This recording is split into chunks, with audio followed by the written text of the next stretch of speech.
Aqui estamos nós, gratos a Deus pela oportunidade que nos dá de podermos estar consigo novamente para abrirmos a Palavra de Deus e podermos estudar um pouco mais aqui na Escola Bíblica os fundamentos e as doutrinas, as normas que o Senhor Deus deixou instituídas nas Sagradas Escrituras. É sempre muito bom podermos abrir a Escola Bíblica e contarmos consigo, você que está desse lado, acompanhando-nos, vendo-nos através do Hope Channel Portugal ou então a escutar a emissão regular na Rádio RCS. Todos os dias nós temos aqui connosco o pastor Pedro Esteves, que nos ajuda à reflexão e também a encontrarmos algumas e boas, eu diria necessárias indicações, dicas da parte de Deus. Por isso, Pedro, mais uma vez, obrigado por estares connosco.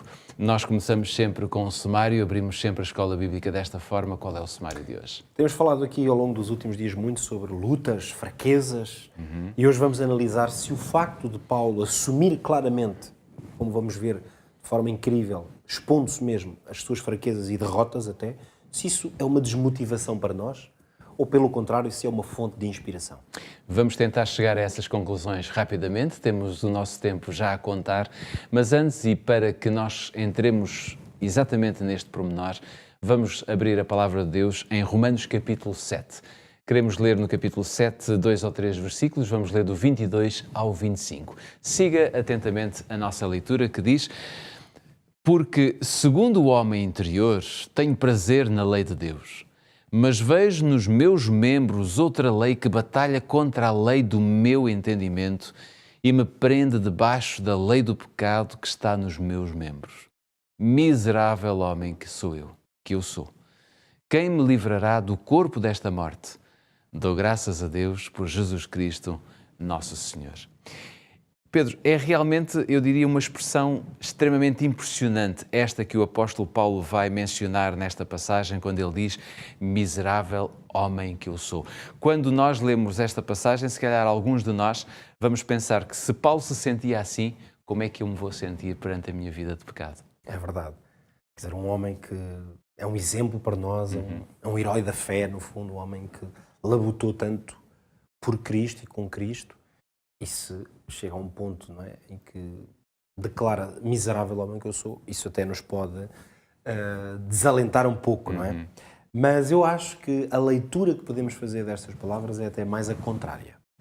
A leitura e a aplicação, sobretudo, para nós. O que é que eu quero dizer com isto?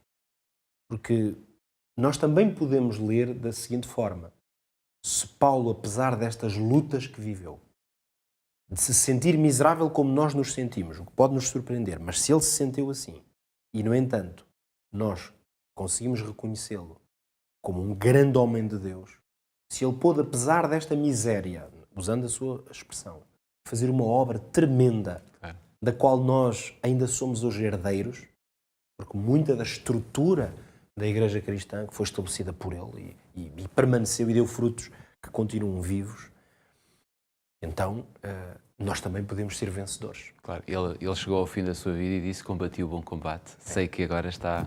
Ora, a herança está-me prometida, não é? Essa convicção revela-nos que, neste momento, quando Paulo está a afirmar que é um homem miserável, que batalha, mas nem sempre vence, nós percebemos que Paulo está a fazer, talvez, aquilo que nós hoje diríamos uma autoavaliação. E neste momento, a avaliação que ele faz da sua condição é ainda de ser este homem de Romanos, não é? O homem que luta, que fraqueja. Mas a verdade é que nós sabemos que Paulo também teve outras afirmações. Tu já mencionavas aí algumas que talvez não fosse desinteressante hoje. Por acaso não sabia que estava no contexto da tua apresentação. É isso mesmo. Paulo vai dizer o quê? A Timóteo. E nós sabemos que, em termos cronológicos, isto está muito mais perto do final da sua vida. Creio-se que esta poderá ter sido mesmo a última carta que ele escreveu. Em 2 Timóteo, ele diz: combati o bom combate, acabei a carreira, guardei a fé. Desde agora a coroa da justiça me está guardada, a qual o Senhor, o justo juiz, me dará naquele dia, não somente a mim, mas também a todos os que amarem a sua vinda.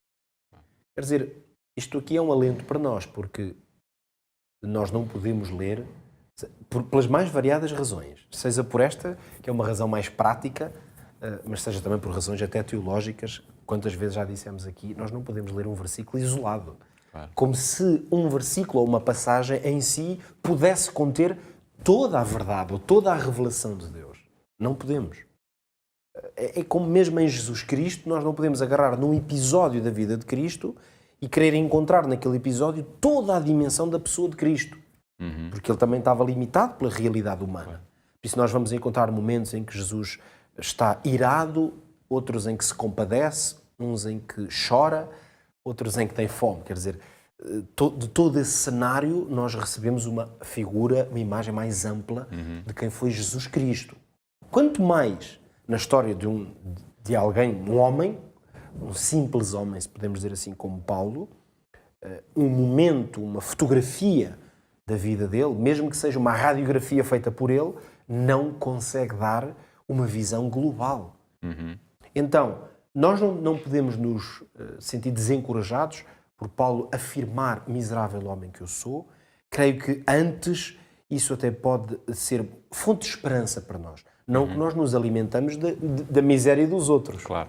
mas porque a certeza de que Paulo pôde afirmar que combateu o bom combate, que correu a carreira que lhe estava proposta por Deus e que é vencedor, mostra-nos que se porventura nós ainda estamos envolvidos em conflito, se ainda somos este homem miserável e claramente nos sentimos assim, isto está longe de significar que nós não podemos continuar a crescer com Cristo. Ou seja, nós até podíamos ver de uma perspectiva que me parece interessante, que é, se queremos chegar a este patamar de combater o bom combate e ganhar a carreira, temos que chegar também ao patamar ou à ideia clara que somos miseráveis, não é? Sem o reconhecimento dessa miséria, de certeza que nunca ninguém chegará a este ponto que nós acabamos aqui de descrever. Há, no entanto, aqui, eu diria, 2 ou 3 aspectos importantes nesta leitura que fizemos que talvez fosse bom nós podermos salientar, Sim, não é? acho que sim, vale a pena olhar novamente agora, voltarmos atrás, a Romanos 7, 22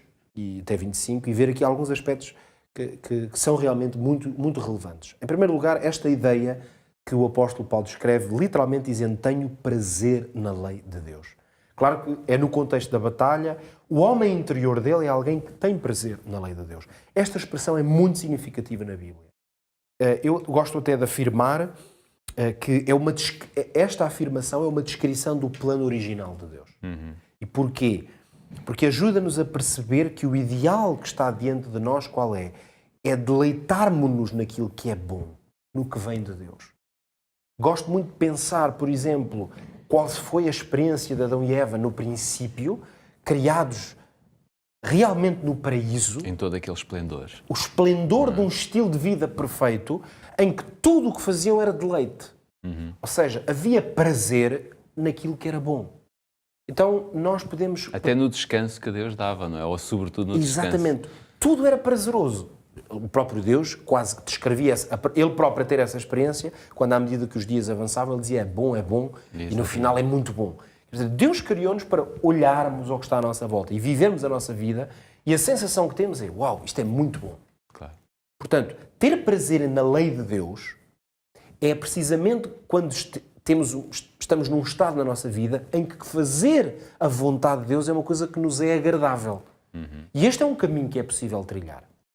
Davi é um exemplo magnífico desta realidade, porque várias vezes ele que pecou muito, mas vamos vendo o crescimento dele, e em vários salmos ele diz que tem prazer na lei de Deus e em cumprir a lei de Deus. E termino com esta ideia.